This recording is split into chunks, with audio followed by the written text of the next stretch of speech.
Hey YouTube, what's up? Scarecrow here.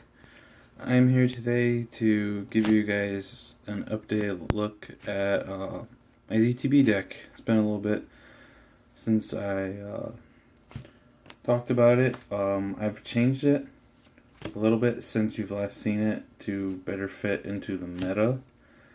And there's some changes that I thought are pretty interesting.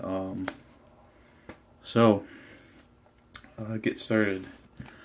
Starting Vanguard, still Chronovisor Z. This guy's just really good. Interacts really well with the deck. Helps you get to, if you haven't drawn your grade 3 yet, he can help you dig for it. Go grab a grade 1.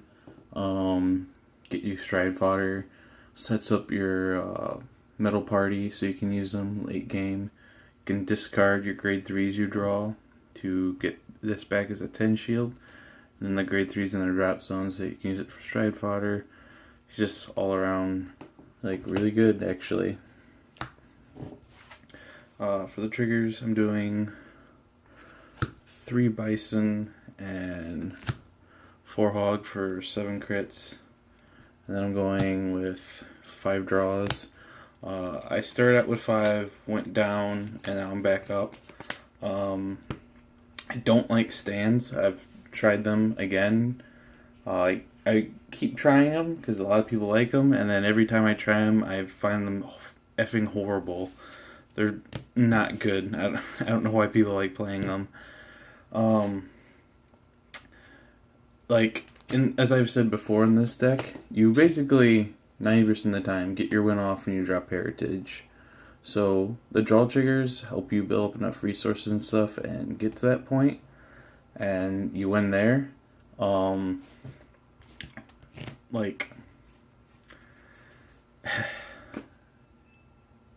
only problem I've ever had with the draws is I get close to like deck out, but I've never actually decked out, so it's not really that big of a problem. Just they work better. Yeah, they help you draw into your heals faster. You can get double heals, and then you can get your second stride heritage. Yeah, I just feel like they're better. For the grade 1s, we got our forward transit. It's a booster, then draws a card and fuels the soul. Really good. For Arca, it's a reoccurring perfect guard for free, pretty much. I'm playing 3 stride fodder. I tried cutting it down to 2, and I had consistency errors with that, so I've backed it back up to 3, and it's working more consistently now. 2 Mary Block. This card is really good, and I really want to play more, but I've had consistency issues when I do that. But at 2, I still really don't usually miss it. I can just go get it easily. Don't forget, this card, when in the drop and in the deck, can count as a grade 3, so you can use Jet Z, get rid of your opponent's grade 2, and go grab this guy. And then my last grade 1 spot, playing 1 Heggled. I love this card for its soul charge. That's what it offers to the deck. This deck soul blasts a lot, so it can be helpful. His second skill is helpful sometimes too, the one to counter charge.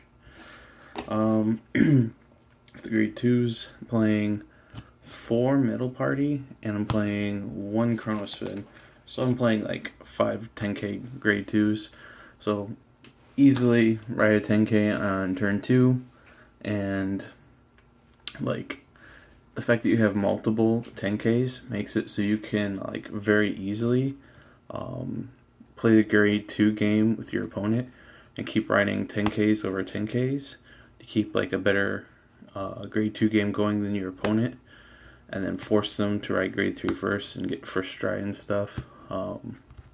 Yeah. And then I'm playing 4 Rewind Tiger. I would definitely not cut this card in the deck. It's so good in your early game when you can ride a 10k and then drop a 10k attacker for the turn that also draws your card. That's so good for early game plays and stuff. Late game, obviously, he's not good, but like that doesn't usually matter because you can just go grab whatever you want and intercept with him and such. So I really like Root on Tiger. I would definitely suggest you play it. And my last grade 2 is 3 Cruising Dragon. I'm not playing the Unicorn anymore. I found the Unicorn to be like kind of pointless and really subpar. Cruising Dragon just works better just to, as I've said, it digs through your deck to help you get your heals and stuff, and you really only have to get it to your heritage and you win. You can try to win before then, but you really shouldn't like push too hard on it. This card helps you get the cards you need, digs for your heals. I just think he's better.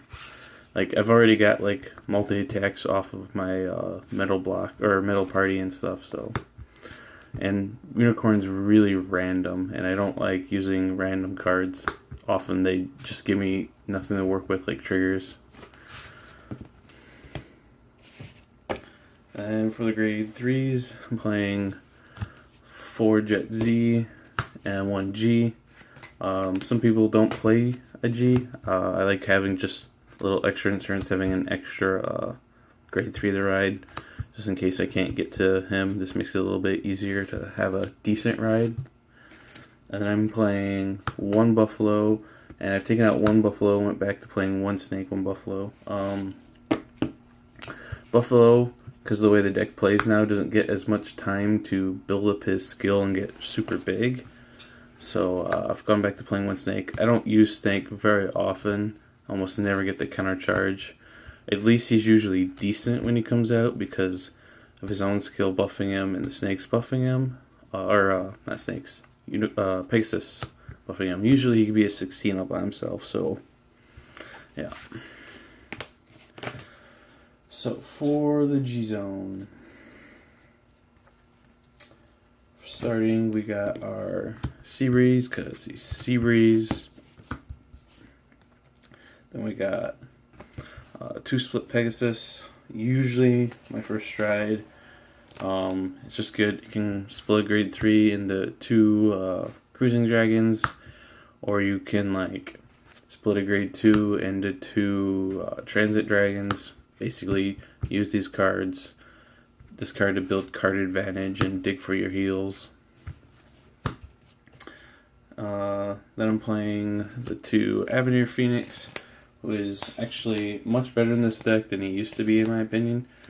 He's a pretty legit card now. Like, if I get to G-Guard before I get my first stride off, I would usually prefer to go to him just because he's so aggressive with his GB3 skill. Then I'm playing 1 Altered Dragon. I don't think I've ever actually had to use this card, but I had like the room, so I put it in there just as insurance. Playing 2 Gear Necks. Went down from 4 because I never used the second pair hardly ever. Like, I would definitely say playing second pair is not bad at all. I think there's plenty of logic to play 2 of them. I just swapped it out for a few other things just to get the G Zone a little more diversity. Then we got our main win condition, Chronovisor. You don't need to play more than 1 of this. Once you use this, you win, and you're probably not going to get to use it twice in the same game. 1 Dust. I've never used this card in this deck yet, but might as well have him in there. He's really strong. Someday I'll need to use him, I'm sure. And then for the G-Guards, 2 of the ZTB G-Guard. Playing 2 Red Around. Now, you don't really need to play 2. I would at least play 1. But because like my game plan with my G units is so straightforward, just try to get to heritage. I had room a little bit, so I upped it to play more G guards. So I'm playing 2 of these just in case it ever comes up where I need to. You don't want to be caught with your pants down. And then I'm playing 1 of each Uluru, so I'm playing 6 G guards. Just because I have the room, I'd rather have the diversity instead of playing like G units I'm not going to really ever use. yeah. So that is it. Thank you for watching.